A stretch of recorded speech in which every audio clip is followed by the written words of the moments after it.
I'll never forget the moment my 8-year-old niece Avalon looked at our $1 million jet engine and said 5 words that would save my entire company. "Uncle Rex, you've got a bird problem." Picture this. 30 of the world's brightest aerospace engineers had just spent 3 months and nearly $400,000 trying to figure out why this Pratt & Whitney engine kept failing at altitude. MIT professors, former NASA technicians, specialists flown in from Germany. Each one walked away scratching their heads, muttering about impossible anomalies and recommending complete engine replacement. I quote Rex Castellano. And 5 years ago, I left my military career to start Skyward Dynamics with dreams of revolutionizing private aircraft modifications. By last spring, we were living that dream. Custom jobs for tech billionaires, Hollywood executives, anyone who wanted their private jet to be as unique as their personality. We had a 2-month waiting list and employees fighting over overtime. Hours. But this one engine was about to destroy everything I'd built. Every test flight ended the same way. Perfect performance on the ground, smooth takeoff, then somewhere around 25,000 feet, the power would fluctuate like a dying heartbeat. Not enough to crash, but enough to terrify passengers and violate every safety protocol in aviation. The client, tech mogul Harrison Vex, had already paid $800,000 up front for modifications to his $12 million Cessna Citation X. His patience was wearing thinner than aircraft aluminum, and his lawyers were sharpening their knives. One more failed test flight, and I'd be facing a lawsuit that would bankrupt not just my company, but my family's future. My sister Indira had been bringing her daughter Avalon to the workshop on weekends while she handled veterinary emergencies around town. Avalon was this curious kid who'd grown up surrounded by aircraft parts and technical discussions, always asking questions that made the adults smile and pat her head before returning to serious work. I remember that Saturday morning, in June, staring at the disassembled engine spread across my workshop floor like the pieces of a puzzle I couldn't solve.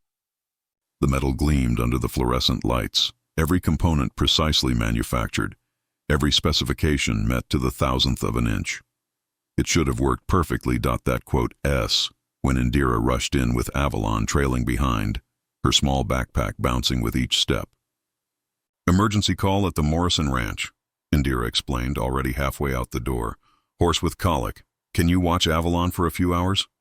Before I could answer, she was gone, leaving me alone with my mechanical nightmare and one very observant little girl. Avalon dropped her backpack near my desk and walked straight to the engine components, her eyes scanning the parts with an intensity that surprised me. Most kids her age would have been intimidated by the complexity, but she studied everything like she was trying to memorize it. What happened next would prove that sometimes the most advanced engineering degrees can blind you to the simplest solutions, and that wisdom doesn't always come with gray hair and decades of experience. Let me take you back to where this all started, because understanding how we got to that moment with Avalon requires knowing just how far I'd fallen from grace. 5 years earlier, I was Master Sergeant Rex Castellano, lead aircraft mechanic for the 49th Fighter Wing at Holloman Air Force Base, 20 years of military service, specializing in F-22 Raptor engines. I could diagnose engine problems by sound alone, fix issues that stumped entire maintenance crews, and had commendations from 3 different base commanders. When I decided to leave the Air Force and start my own business, everyone said I was crazy to give up such a secure career. My business partner Jake Morrison and I launched Skyward Dynamics in a rented hangar outside Phoenix with nothing but our military experience and a shared dream of creating the most exclusive aircraft modification shop in the Southwest. We weren't trying to compete with the big commercial operations. Instead, we focused on the ultra-wealthy clients who wanted their private jets to be as unique as their personalities. Our first year was brutal. We survived on ramen noodles and 12-hour days, taking any job we could find, but slowly, word spread through the tight-knit community of private aviation. We installed custom entertainment systems, upgraded avionics packages, even redesigned cabin layouts for clients who wanted flying offices or aerial conference rooms. Each successful project led to 3 more referrals. By year 3, we had a waiting list. Tech executives from Silicon Valley, entertainment moguls from Los Angeles, oil barons from Texas. Everyone wanted Skyward Dynamics to handle their aircraft modifications because we delivered perfection every single time. Our reputation was built on one simple promise. If Rex Castellano couldn't fix it, it couldn't be fixed. My sister Indira used to joke that I'd found my calling. After our parents died in a car accident when she was in college, I'd helped raise her, paying for veterinary school while I served overseas. She'd established her practice just 30 miles from my workshop, specializing in large animal emergencies. On weekends, when she got called out to handle horse colics or cattle emergencies, she'd drop off Avalon at the shop. Avalon had been coming to the workshop since she was 4 years old. While other kids her age played with dolls or video games, she was fascinated by mechanical systems. She'd sit cross-legged on the hangar floor, sketching aircraft components in her notebook and asking endless questions about how everything worked. I'd explain concepts like thrust-to-weight ratios or fuel injection systems, and she'd nod along like she understood every word. Indira worried that I was filling her daughter's head with too much technical information. She's 8 years old. Rex, maybe teach her about flowers or butterflies instead of turbine blades. But I loved watching Avalon's eyes light up when she grasped a new concept. She had this natural mechanical intuition that reminded me of myself at that age. The Harrison-Vex contract should have been our crowning achievement. Vex had made his fortune developing quantum computing systems, and he wanted his Cessna Citation X modified with cutting-edge avionics and a completely redesigned interior. The total contract was worth $1.2 million, more than we'd ever handled before. Jake and I celebrated the night we signed the deal, convinced we'd finally made it to the, big leagues. But 3 months later, that celebration felt like a lifetime ago. The modifications were complete, the interior was stunning, and every system tested perfectly on the ground. The problem was altitude performance. Every test flight followed the same terrifying pattern. Smooth takeoff, normal climb, then somewhere around 25,000 feet, the engine would start fluctuating like it was gasping for breath. Our test pilot, Maria Santos, was a former Navy aviator with nerves of steel, but even she was getting spooked. "It's not dangerous enough to cause a crash," she reported after the latest flight, "but it's definitely not normal. Something's interfering with power delivery at altitude." The engine would recover during descent, running perfectly once we returned to ground level. I stared at diagnostic reports until my eyes burned, run every test protocol I knew, and consulted maintenance manuals that were older than Avalon. The engine met every specification, passed every ground test, and should have performed flawlessly at any altitude. But aircraft don't lie, and something was very wrong. That Saturday morning, with Indira rushing off to her emergency call and Avalon settling in with her sketchbook, I was facing the most humbling moment of my career. The engine that had stumped me for months lay disassembled across my workshop floor, its components gleaming like an accusation of my failure. The first expert I brought in was Dr. Marcus Webb from Pratt & Whitney's Phoenix Service Center. He spent 2 days running diagnostics, checking fuel lines, testing sensors, and examining every component with the kind of precision you'd expect from the company that built the engine. His conclusion was professional and devastating. "Everything appears within normal parameters, Mr. Castellano. I'd recommend a complete teardown and inspection at our facility." That inspection cost $12,000 and revealed absolutely nothing. The engine was mechanically perfect. Next came Elena Rodriguez, a former NASA propulsion engineer who'd transitioned into private consulting. She brought equipment I'd never seen before, sensors that could detect microscopic variations in fuel flow and combustion efficiency.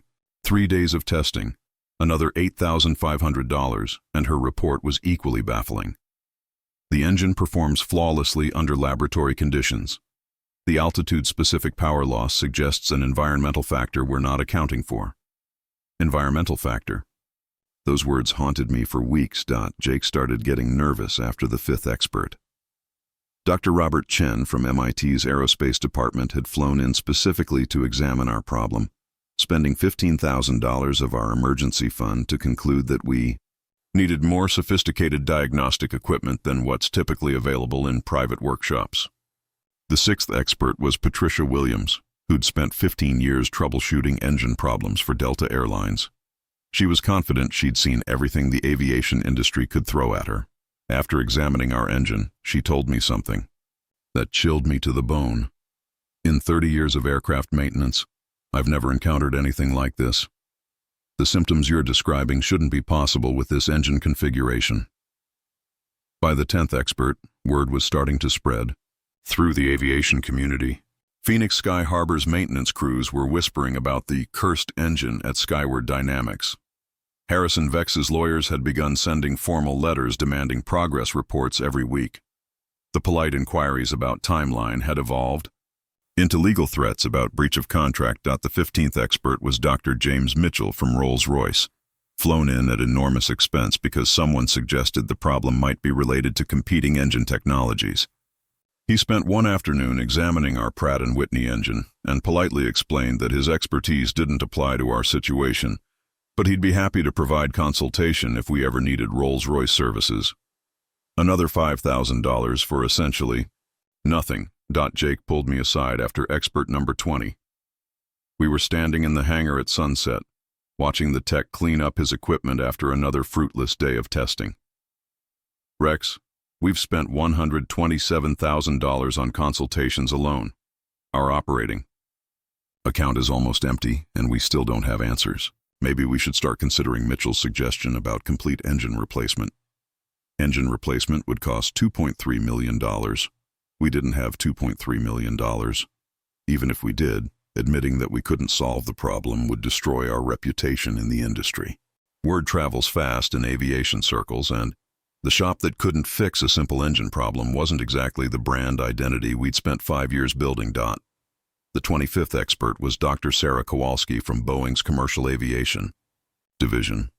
She arrived with a team of 3 technicians and equipment worth more than my entire workshop. They spent 4 days running tests that I didn't even understand, generating reports filled with data that looked more like advanced physics than aircraft maintenance. Her final assessment was the most thorough yet, and the most crushing.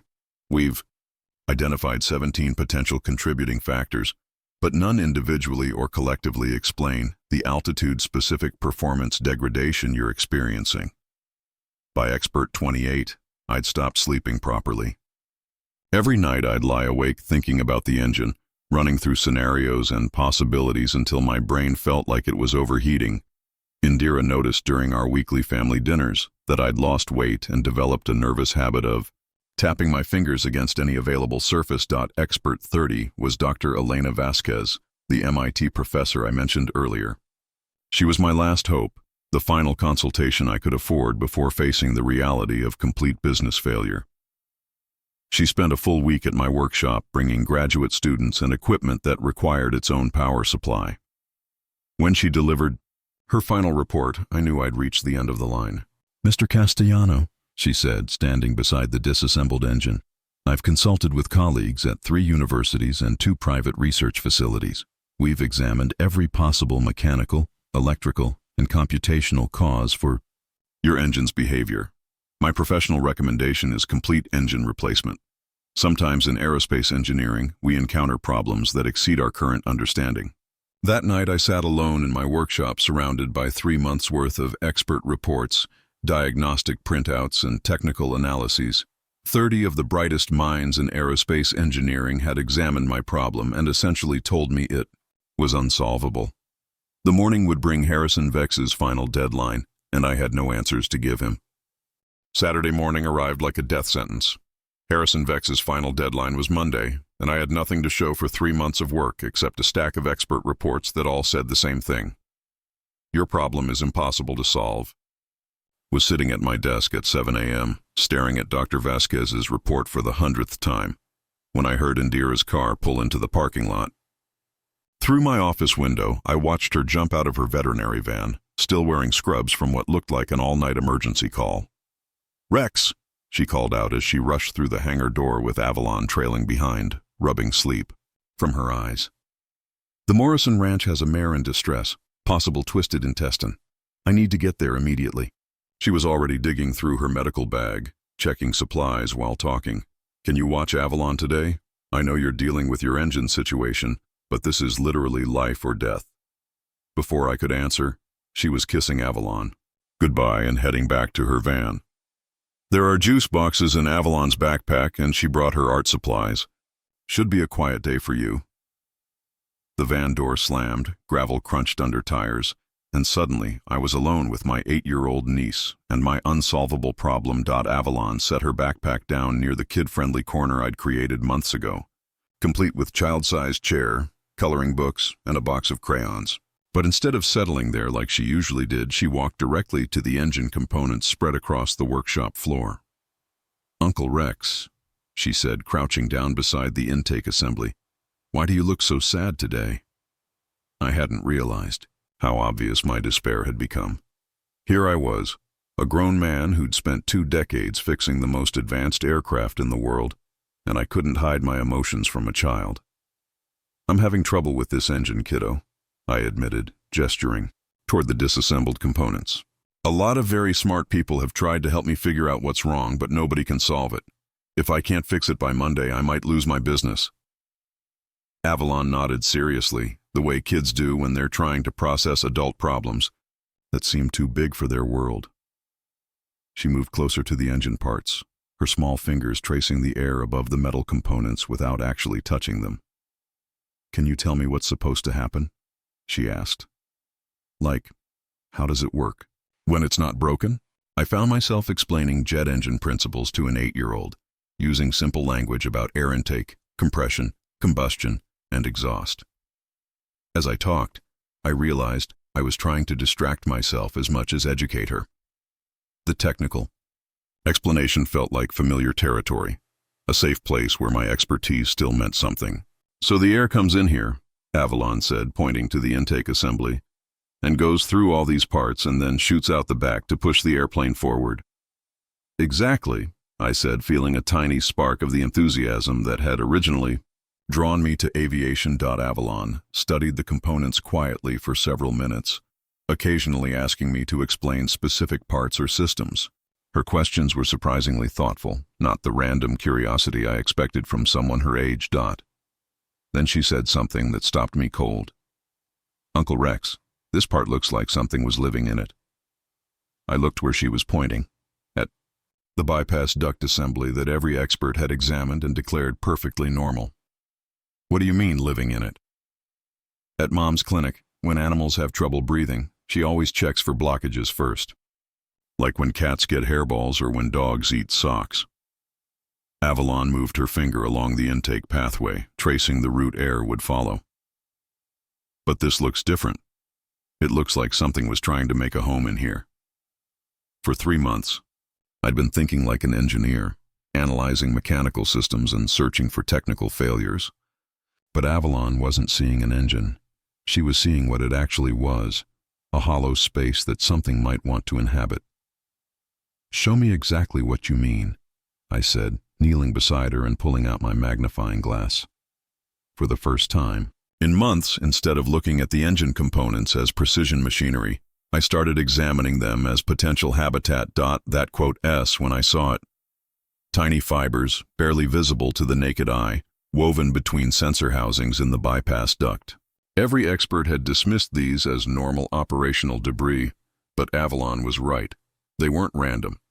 They were organized, deliberate, structural. "Avalon," I said, my voice barely a whisper, "I think you just found our problem."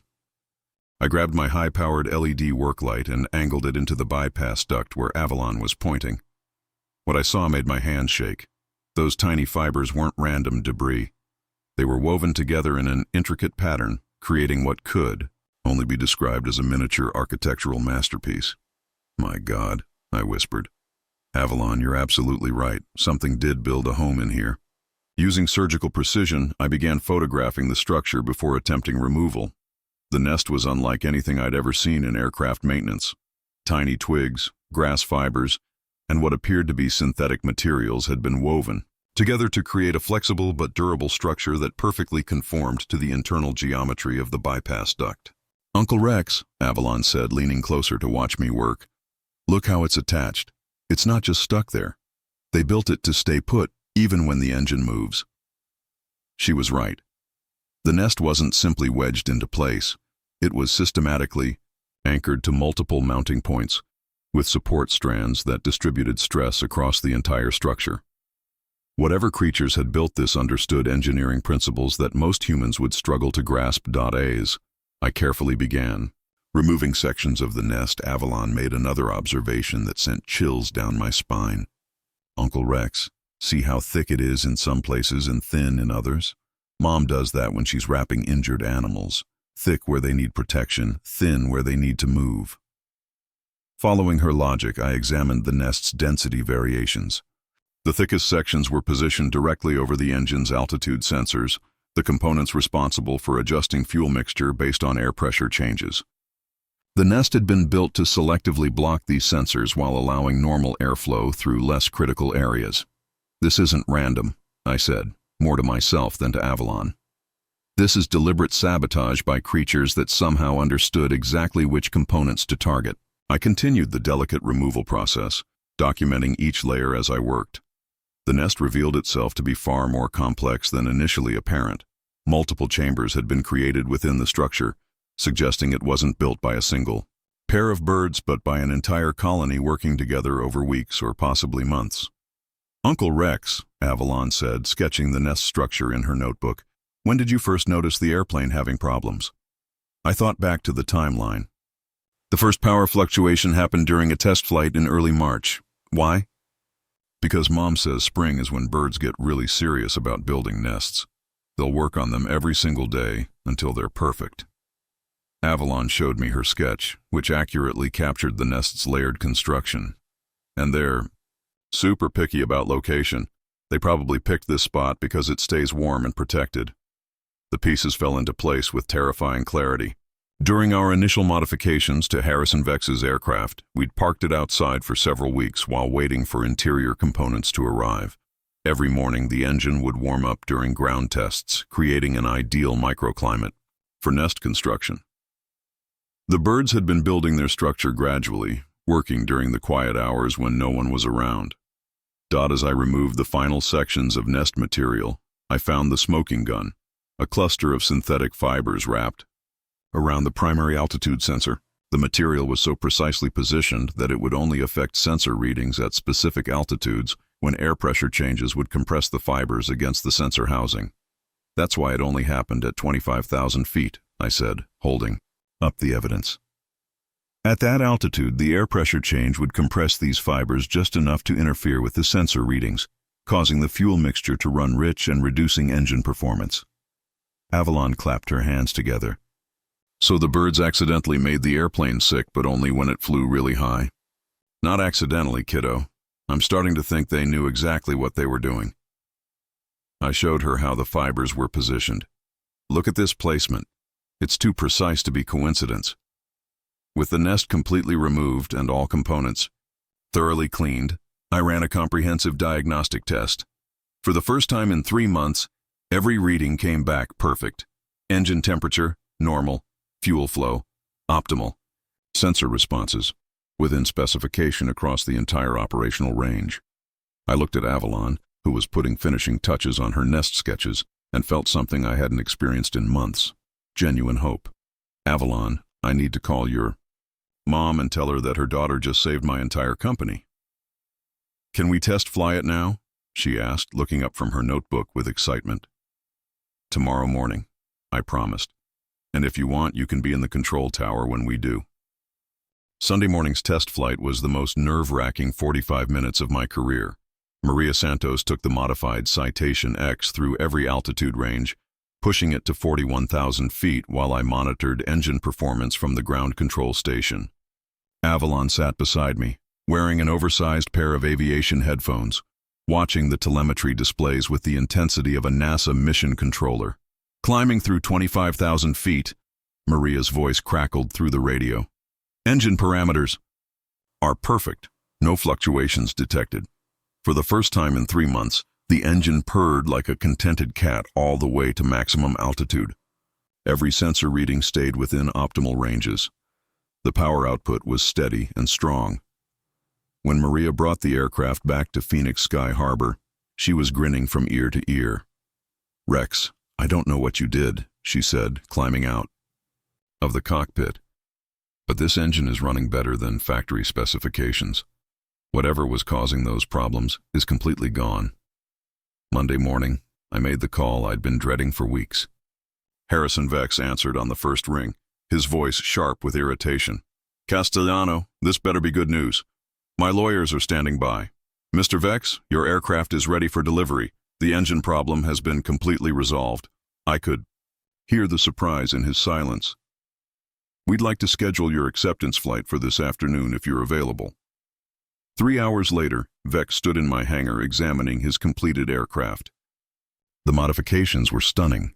Custom leather interior, state-of-the-art avionics, and entertainment systems that rivaled anything in commercial aviation. But he was most interested in the engine that had caused so many problems. "You really figured it out?" he asked, running his hand along the pristine engine cowling. "Actually," I said, glancing at Avalon, who was sitting nearby with her sketchbook. "My consultant here identified the root cause. Turns out we were dealing with biological interference that our diagnostic equipment couldn't detect." Vex's acceptance flight went flawlessly. He returned 2 hours later with the biggest smile I'd seen from him since we'd started the project. "This aircraft performs like a dream, Rex. Whatever you did to solve that engine problem, you've exceeded every expectation." The check he handed me covered not just the outstanding balance, but included a substantial bonus. More importantly, he asked me to modify 2 additional aircraft for his tech executive friends. Word spread quickly through the private aviation community about the impossible engine problem that Skyward Dynamics had solved. Within 2 months, our waiting list had doubled. We hired back the 3 employees who'd left and added 2 more technicians to handle the increased workload. The company that had nearly gone bankrupt was suddenly more successful than ever. But the real transformation happened in how I approached problem solving. I implemented what I called the Fresh Eyes Protocol, regularly bringing in people from completely different backgrounds to examine our toughest challenges. A marine biologist helped us identify corrosion patterns that looked like biological processes. An elementary school teacher pointed out that our technical manuals were too complicated and helped us create clearer diagnostic procedures. Avalon became my unofficial junior consultant, spending even more time at the workshop on weekends. Indira initially worried that I was encouraging her daughter's mechanical interests too much, but she changed her mind when Avalon started applying engineering principles to help injured animals at the veterinary clinic. "You know what the strangest part is?" I told Jake one evening as we watched Avalon sketch modifications for our next aircraft project. 30 experts looked at that engine and saw exactly what they expected to see: mechanical components operating within normal parameters. But Avalon saw it as a living system that could be inhabited, modified, and interfered with by other living things. The aviation industry took notice of our story. I've been invited to speak at 3 engineering conferences about the importance of interdisciplinary thinking and the dangers of expertise tunnel vision. The bird nest incident became a case study taught at aerospace engineering programs across the country. Today, whenever I face a problem that seems impossible to solve, I ask myself a simple question: what would Avalon see that I'm missing? Sometimes the most advanced education can blind you to the most obvious solutions. Sometimes wisdom comes from someone who doesn't know that certain things are supposed to be impossible. And sometimes saving $1 million business requires nothing more than the courage to listen to an 8-year-old who sees the world exactly as it is, not as we think it should be.